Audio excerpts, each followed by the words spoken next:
Good morning. Welcome to Friday's installment of The Doctor's In, Ask Dr. Arwady. We're really glad that you're with us. I am Sybil Madison, your Deputy Mayor for Education and Human Services. I'm here with Dr. Allison Arwady, our Commissioner for Chicago Department of Public Health.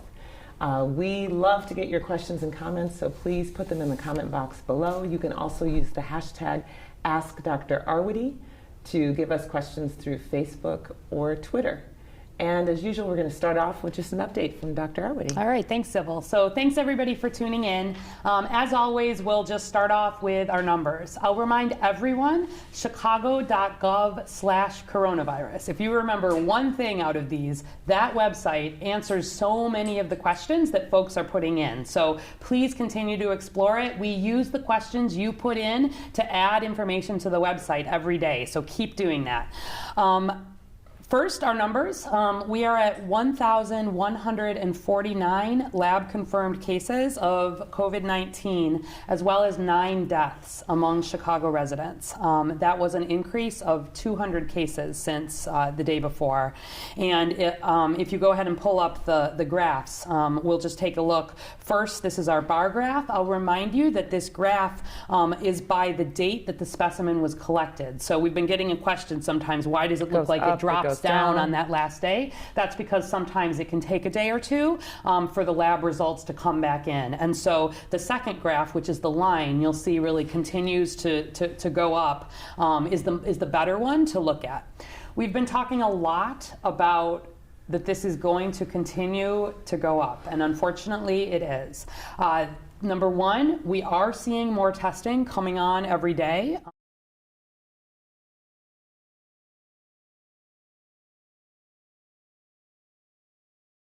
And is spreading to an average of less than one person, right? So a point where people are not spreading at all, and that's how we actually see the curve start to come back down. And we do that by isolation and quarantine. We do that by making sure that we're protecting health workers and people who are interacting with patients. But most importantly, we do that by having fewer new infections. And the number one way to have fewer new infections is to have fewer of you in Chicago in close contact with each other. And if we can flatten that curve, the difference in the blue is that you can see that dotted line, healthcare system capacity. The idea is that if we have a slower rise of cases, you have fewer cases, but also importantly, you don't have them all at once in this big peak, and you don't run out of the hospital beds and the ICU beds and the doctors and the nurses and the ventilators. So that's really why we're doing this. People who watched the news conference yesterday with the mayor and me and the Chicago Parks District and the Chicago Police Department know that we did put an order here in Chicago that was probably hard for a lot of you to hear. We closed the lakefront and the parks that connect to the lakefront. We closed the Riverwalk. We closed the 606, the Bloomington Trail. We did that because most people in Chicago have been being very responsible. They've been staying in. They've not been, going out where they don't need to. Even where they've been out, they've been trying to do, let's do our social distancing at least 6 feet, right? And that's again where we think about the risk. Everybody's washing hands by and large.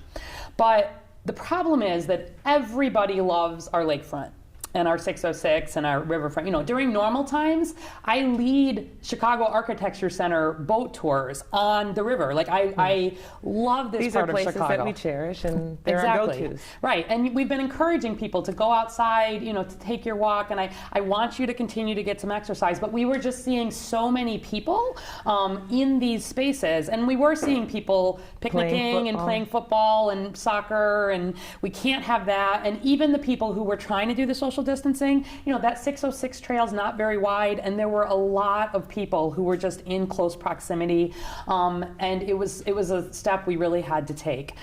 The mayor also yesterday, for the first time, talked about some of the projections for what we may see hitting our healthcare system. Yes. I talked about the difference between a couple of cities in northern Italy, which has been really the epicenter of this outbreak. There was one area in northern Italy that very early took aggressive social distancing, enforced it a lot, took it very seriously. There was another area that waited, just a couple weeks later, maybe were a little less aggressive in enforcing it. And the area that was less aggressive is really overwhelmed, really having problems with not enough beds, not enough ventilators. The other area is still stretched as having trouble, but it hasn't been as overwhelming. Its healthcare system's able to keep up. More so. And so the difference between that red and blue on the curve has nothing to do with how many hospital beds we have. It has nothing to do with how many doctors. We're working to build that capacity. It has everything to do with how many new infections we have. And so the mayor yesterday said that one of the worst projections that we have here would be the potential for 40,000 admissions to our Chicago hospitals for coronavirus, not in the years to come, in sort of weeks to months potentially coming. And that number would overwhelm our health system. Certainly there are projections that are lower than that. We're hopeful that if we're able to have this good social distancing, we're looking at more like maybe 10,000 or 15,000. There's a lot of debate. We're working with all kinds of really smart people around this city, around the world, who look at our data every day, work with the Chicago Department of Public Health, help us make projections. We're following ICU beds. We're following ventilators. We have capacity now. But the thing I said in the press conference yesterday to help people understand the importance of closing the lakefront and others was that I spent the morning yesterday at McCormick Place. And Chicago folks will know that McCormick Place is our very large convention center, where during normal times we host thousands of people for big conventions. It's really a center of our tourism.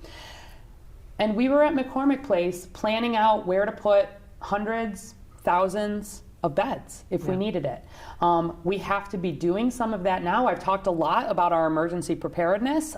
There are things in that plan that talk about this mass care setting. There are things in that plan that talk about fatality management if we were to really see more deaths here in Chicago. And we're not using those right now, I want to be clear, but we're building them. We're working with the Army Corps of Engineers. We've requested some federal assets. We're really looking for volunteers again. So if you go to chicago.gov/coronavirus, there's a big button on there for volunteer or donate. We're also working, we continue to put out personal protective equipment. Obviously, anybody in these settings would be a very high priority. We would make sure people had the appropriate personal protective equipment. But where we think about that kind of care, our goal is to not use it. Our goal is to keep everybody in the hospitals. They're working to build capacity, but we're looking at it. And so in that setting, the mayor really released this this new tagline, "Stay home, save lives." That's for real. You're going to see that all over Chicago, and it is the most important thing that we need people to do. Yeah. All right. Yes. And underlining, we are prepared. We're really, I have never been as glad that we are a city that takes emergency preparedness seriously, that has worked to make sure that have stockpiles, that's worked to make sure that we have good connections with our hospitals, that's worked to think about all of these things, plan for them. But really the most important thing is fewer new infections right now. Yep. And that's why we're taking all these measures. Okay, so let's turn to some questions here. Mary Lynn on Facebook. When should a person consider that they need to go to the hospital? Okay. We just talked about the capacity of our hospitals. Yeah, absolutely. How do we make those decisions? Yeah, so again, if you go to the website, we're getting some good information out there. I've really asked the team to make some good graphics. We've talked about that if you have a mild illness, you wouldn't normally go to the doctor. We don't need you going to the doctor, right? We really are trying to keep folks out of the healthcare system. It helps keep, we're not saying it's coronavirus. It could be, it couldn't be. There's no difference in terms of whether you get a test. We've talked about this on an individual level. We do expect to have more testing testing capacity available. But there are some warning signs. So first of all, we've really said that especially if you fall in that higher risk category, over 60 or with these underlying conditions, we want you to be giving a call to your doctor. They may want to see you sooner. They may want to really keep a close eye. There may be conversations about testing. So reach out if you're in that risk category. Other than that, there are warning signs that are listed on there. Things like real shortness of breath, any difficulty breathing, bluish lips, chest pain, difficulty waking somebody up or feeling like they're much drowsier than they should be. Those are situations we want you to call 911 and go into the emergency department. This is always a fine line for people. If you would normally seek emergency medical care, I want you to seek emergency medical care. It's this fine line where people may be so worried about going into the hospital that, if you've broken an arm, if you've gotten in a big car accident, if you, are having you could have appendicitis, right? Like, it's not like these other things stop happening. If you would normally seek emergency medical care, if you have big underlying conditions and you normally get treatments, be in touch with your doctor. But if you're not feeling like you would normally seek emergency medical care, we really, are asking folks to stay home. Yeah. And it sounds like calling your doctor is the first step. Reaching out to the doctor is really the thing we want you doing. But there are these emergency signs that we don't want people to ignore. Yeah. Miranda from Facebook, we are told to stay home if sick, and if I try calling off work, my job right away wants to fire me for calling off. What can I do about that? Okay, so good question. On the top of the chicago.gov/coronavirus page, there is a button called Orders. Orders means laws in the city of Chicago. The first order under there is an order that spells out in great detail that in the city of Chicago, if you are even beginning to feel sick, we list, new fever, new cough, but we also list a new sore throat, a new cold type feelings, really unusual fatigue or body aches. We want people home, and that is a law in the city of Chicago. So if your employer is giving you trouble about that, you point them to that law. We can work to maybe get a letter. I asked the team if an employer is giving you trouble about that, but we pass that separate from the governor's stay-at-home order to really make the point that anybody who is sick, even a little bit sick, recognizing, again, people can have virus and even be spreading. It's not the main time, but really early when people just mild symptoms or potentially even, almost no symptoms in the younger people. So go there. If it continues to be an issue, we'll get some stronger language and something maybe you could print out for your employer. Right. And so those laws should be protecting employees. Yes. And I would say our Department of Business and Consumer Affairs can help you in those situations if you have an employer who's not following that law. Yeah, thanks. I think we're potentially going to bring the Commissioner of Business Affairs and Consumer Protection on next week to talk about some of these work and business and those kinds of issues. So that's a good flag. Okay. Donna Leonard from Facebook, I'm a distance runner, and you said no marathons. How far can I run? And what do you consider our neighborhood? I live in River North, and our neighborhoods are close together, so I want to obey the order and would love guidance. Right. So there's been a little bit of confusion around this. So here's where we are, guys. An individual person running is not the issue. Where we think, though, about large numbers of people, especially running in the spaces where a lot of people are and getting close together, that's the major problem. There are Italian cities that have said you cannot go more than 200 meters from your home. We have not done that at this point, but we really are encouraging people to just stick close. It's like an individual person, it's not the issue, but if everybody, then the clustering, and I think it can be a little bit confusing for people, frankly. And so we have not set by law a meter limit. We have not set a time limit. There are places that have done some of that. But I would ask, as much as you can, try to think about, I want you getting exercise every day. I want you getting your heart rate up. The safest thing is in your home.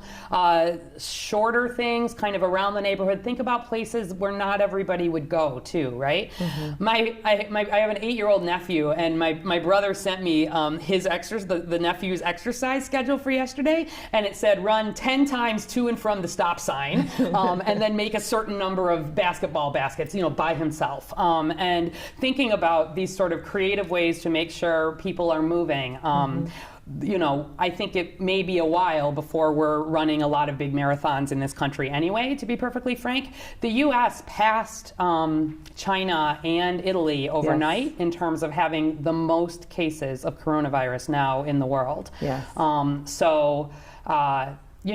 I want your exercise on, but I want you home as much as you can, even more. Okay.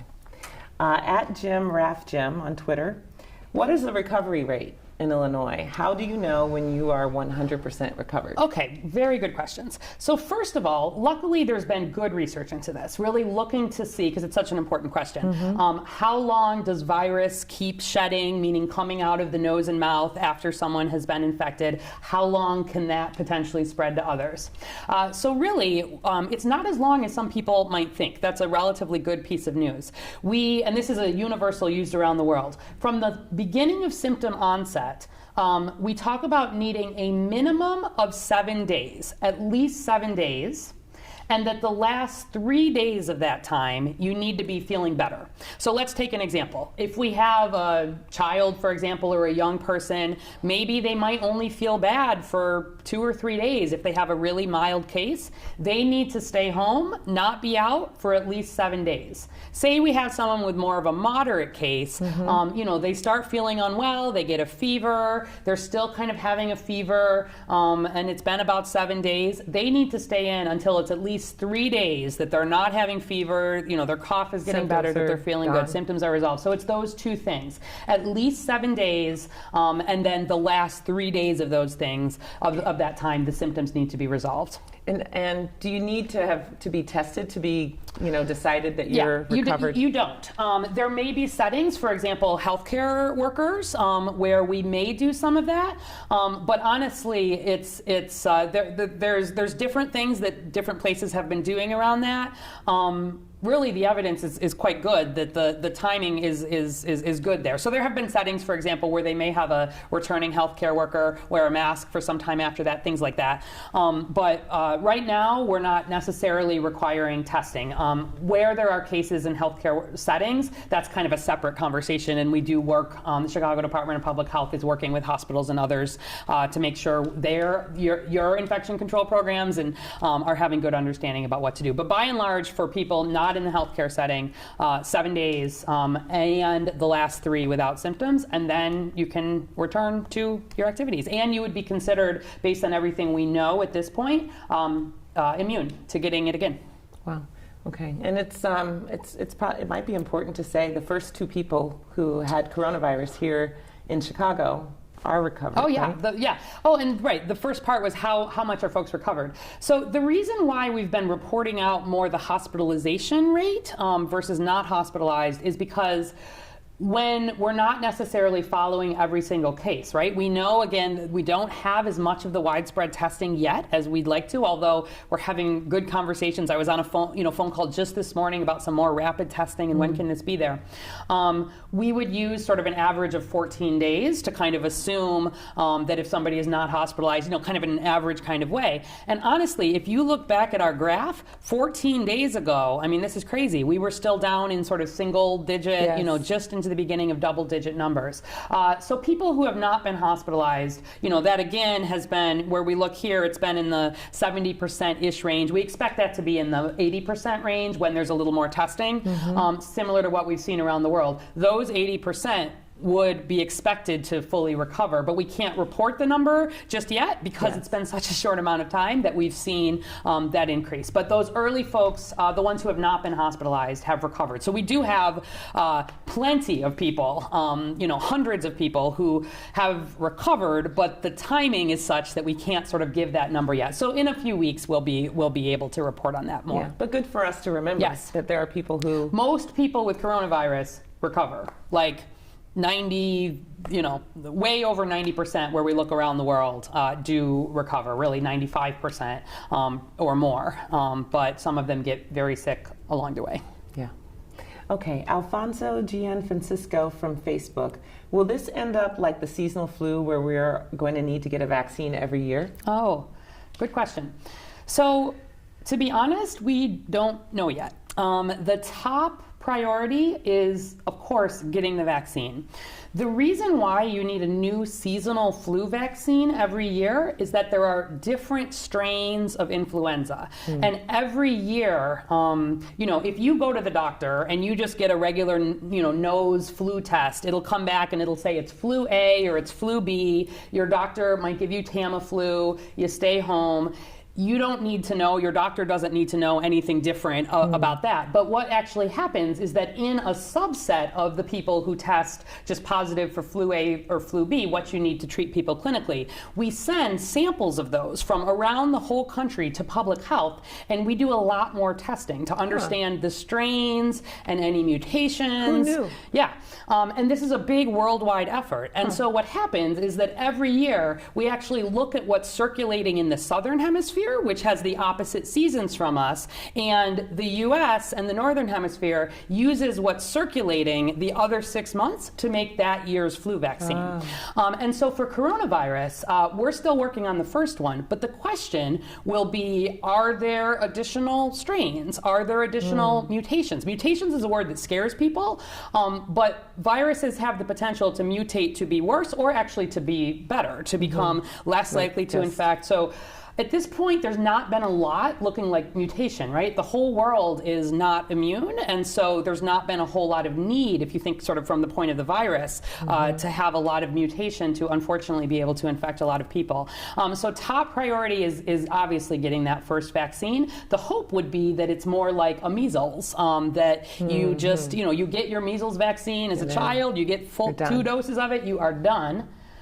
But we don't know for sure yet. And so that's part of why vaccines take a long time to produce. You have to see how long immunity lasts. You have to follow people over a number of months to make sure that you really understand that they are getting the antibodies, which is how your body protects yourself against virus. You can get that by getting coronavirus and your immune system fights it off and then you're immune. Or better, you get it by getting the vaccine, which is like a killed version of coronavirus. It won't make you sick, but your body thinks you've had coronavirus.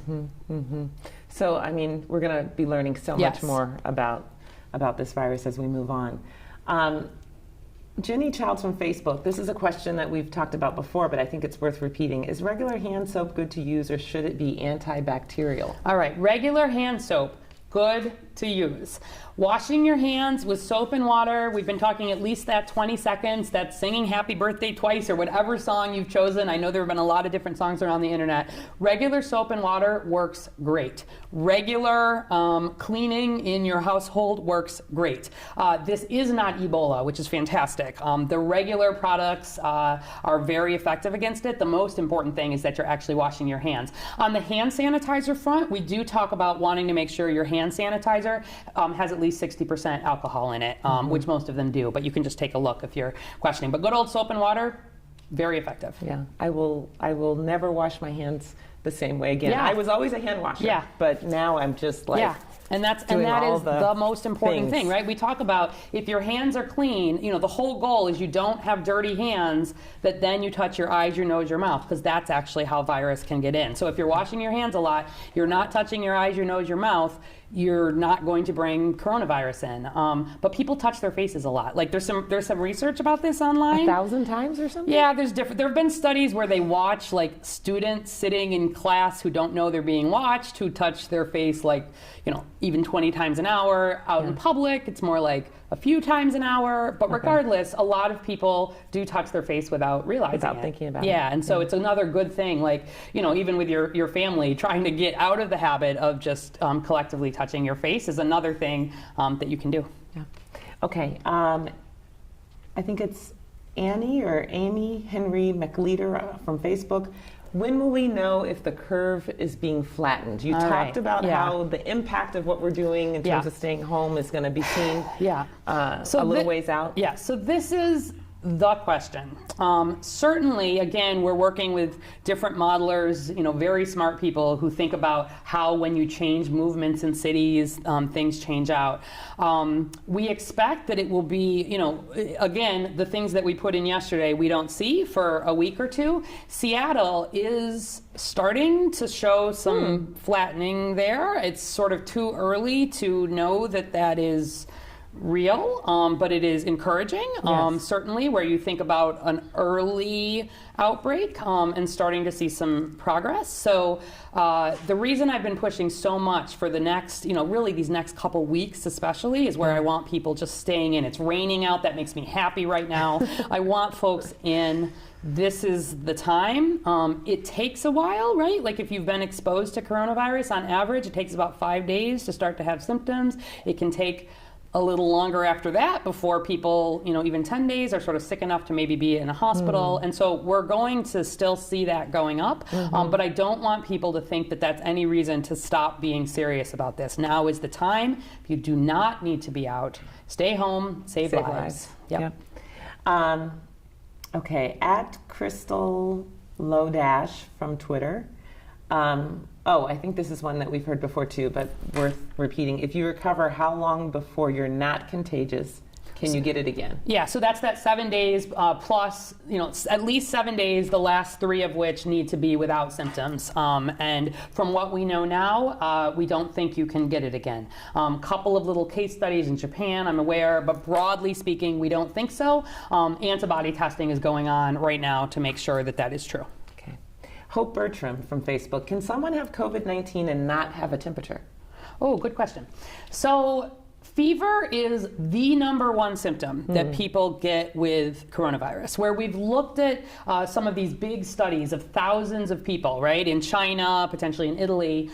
Fever is the #1. So depending on the study, it's not quite everybody. Depending on the study, like 83% in some of them, up to 98% in some of them do have fever, but it's the #1. So it's possible to have coronavirus without fever, but when we're hearing about cases, fever is the one that really makes us the most suspicious for a potential coronavirus. Next would be cough, especially this dry cough. We've been hearing a lot about a lot about cough. That's the next most likely one. And then this shortness of breath feeling that doesn't come so much with flu and others. That one really seems to be more consistent with coronavirus. I know there's a lot of interest. We talked earlier about, maybe this loss of smell and taste, and that is like interesting, and there's work happening, but where you look at the things that are really most common, it is those 3 main symptoms. Okay.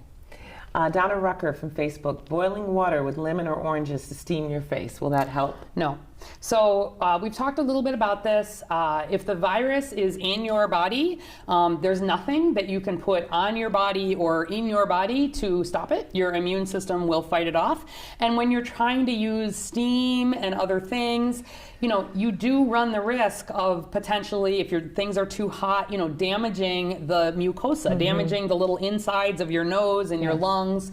A little bit, if you steam your face for a facial regularly, sure, it's not going to hurt, but it's not going to do anything to protect you from coronavirus. And I do not want people trying to think they should inhale steam or take big hot baths. I've seen some of this.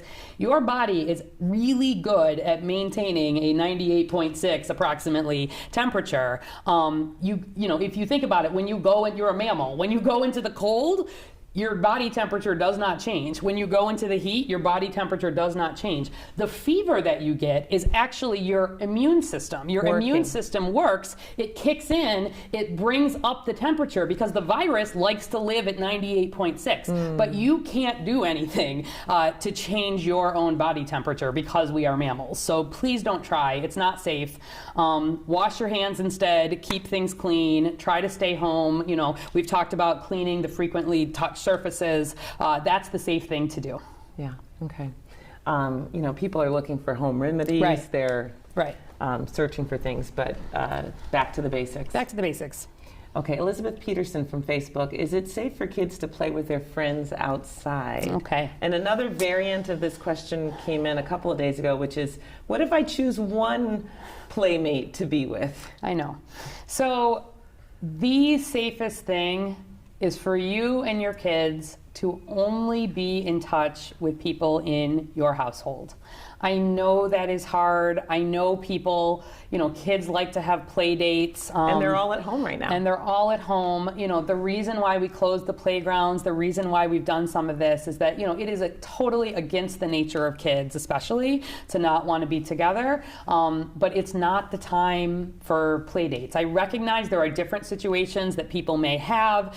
For example, if there are essential workers who are using Sitter City or any of the other things the city has helped set up to make sure that their kids are getting care while they are out working. We recognize that there are situations, but we're really trying to limit as much as we can contact between people you would not already have contact with, and as much as possible that should be people in your household. So I've heard some good things, like I heard one of my friends said that the kids are coming out in the backyard, they're like yelling Mad Libs to each other. Or there was a kid who had a birthday party and the kids came out and like sang on the steps sort of in the neighborhood.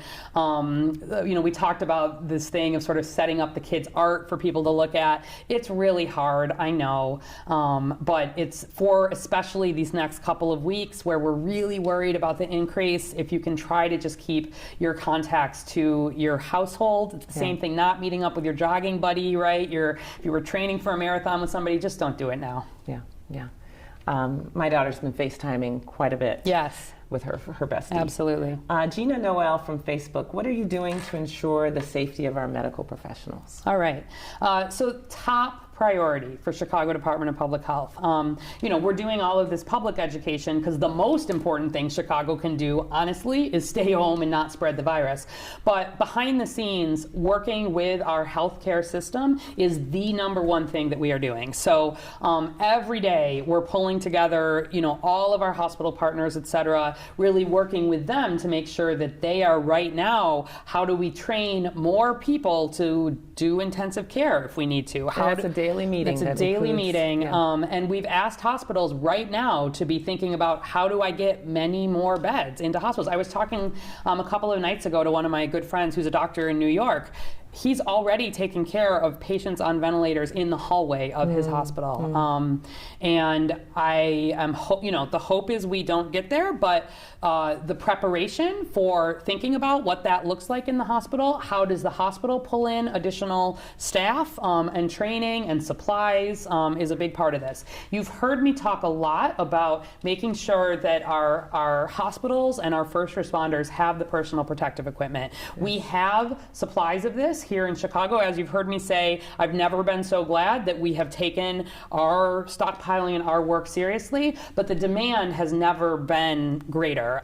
We know supply chains are disrupted.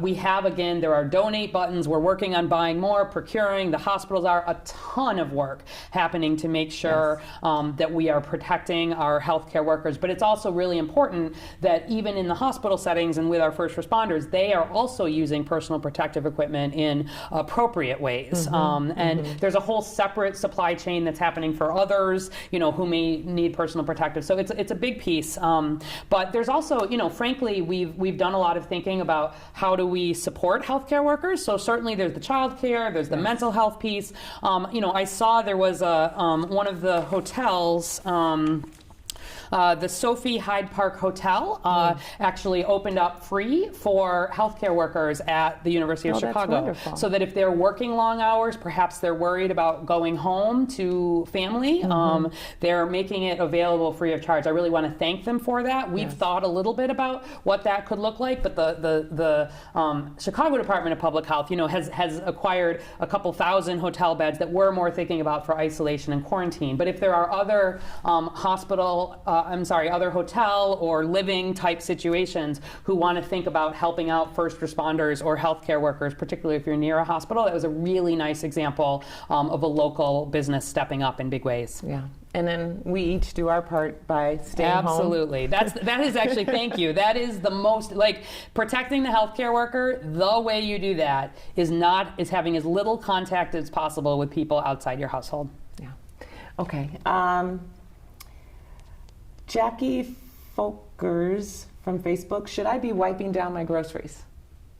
Okay. So Where we think about the high risk for potentially spreading coronavirus, I am not, by far, my top concern has nothing to do with your groceries. We've talked about, if you go to FDA.gov, there's a lot of information on there. That's the Food and Drug Administration, with all kinds of detailed questions about, should I wash my vegetables? Yes, please wash your vegetables. Everybody should always wash their vegetables. We always have, right, but you don't need any special, I don't want you putting bleach on your vegetables, things like that.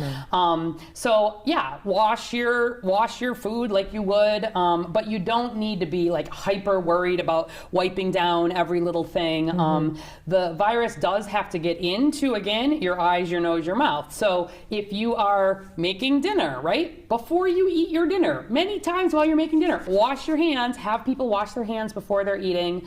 It's not a major concern. Certainly coronavirus is killed by any heat related to cooking. It's, of all the things to worry about, it is not at all high on my priority list. So wash your fruits and vegetables like you normally would, and wash your hands. Okay. I think we have time for one more question before we get to kind of the other things that we can do. Okay. This is kind of related to that. Gloria E. Miguel from Facebook. Does washing your clothes remove the virus? Yes, it does. So if you go to the cdc.gov website, there's lots of details about cleaning, etc. They do recommend using a high temperature, but it does not have to be, it's nothing crazy. It's the sort of temperature you can have in your home washer or dryer, or if you're at a laundromat, the kinds of temperatures that are there would kill the virus. So wash your clothes, but again, you don't need anything special to wash your clothes. Just use hot water. Okay. I think I have time for one more question, and then we'll get to the... Bridget Kelly from Facebook. My sister lives alone, and she's not been out other than to the grocery store. Can she come over and stay with me, or is that still not allowed? Really, again, recommendation is not. I know it's hard. Anything that you can do to not be in touch with the people who are not in your household is what I want folks to do. So, I recognize there are certain situations that folks may have if you're really providing hands-on care for an older person, etc. But by and large, just because, I live alone, so I get it. The sister may be feeling a little bit lonely and not connected. But the safest thing is to reach out by phone, to reach out by letter, to stay connected really in other ways that do not include, especially right now, that contact. I know it's hard to hear, but it's the safest thing. Yeah. It seems like we're all struggling to get used to this new normal. Yeah. But it's a new normal that we need to. Yeah, really and I get don't used expect to. this forever and ever. Okay, to be clear, but like right now, this is really where we need to be. Where we are looking at the next sort of few weeks here, and really this surge where we're seeing more and more patients in ICUs needing ventilators. Now is the time to be as serious as we can be. Okay. All right. So we like to close out with good news from folks. Sometimes we have pictures that you've sent to us. And also just tips on what we can do to keep staying home and saving lives. Absolutely. So I pulled up a how to get more sleep tonight recommendation, which is something I should take personally, but at least you can take it personally. You can do it. So try to set a regular bedtime. Try to set a regular set time to wake. Again, this has to do with having a schedule for you and your kids. It will help with your mental health. It will help with your physical health. You getting enough sleep is important for your immune system, okay? Try thinking about at least 90 minutes without social media and email and Facebook and TV before bedtime, and really limiting that kind of stuff. Every day I say try to turn off your TV, but trying to turn it off, especially in the evening before you go to bed, I think can help with anxiety. Turn off those notifications on your phone. I need them, you don't need them, related to coronavirus. Be serious about trying to get enough sleep. It's one of the best things that you can do to protect your immune system. A couple other just quick things. We've hit on this a few times, but if you've been checking your mail, you probably did get your census, form, and there is an online place that you can go. It takes 5 minutes, but you fill out, it's just sort of how many people live in your household, their ages. It's not complicated. It doesn't ask sensitive information. And this is how the city of Chicago gets funding and gets representation, especially at the national level. And so I am doing a million things, but when my census form came, I took a minute, I got it done. Normally, we send out people to really follow up, especially in neighborhoods where there may be less digital access. We're not going to be able to do it right now. I think the census itself is probably going to be delayed if it hasn't been already. But nevertheless, if you're watching this right now, please fill out your census right now. Yes. It's one fewer thing that we need to do. We all need to do that. We do. And then just one couple just cute local things. One of my friends has set up her 4 kids every day at a set time with grandma and grandpa on the phone, on the computer, to get Polish lessons from grandma and history lessons from grandpa.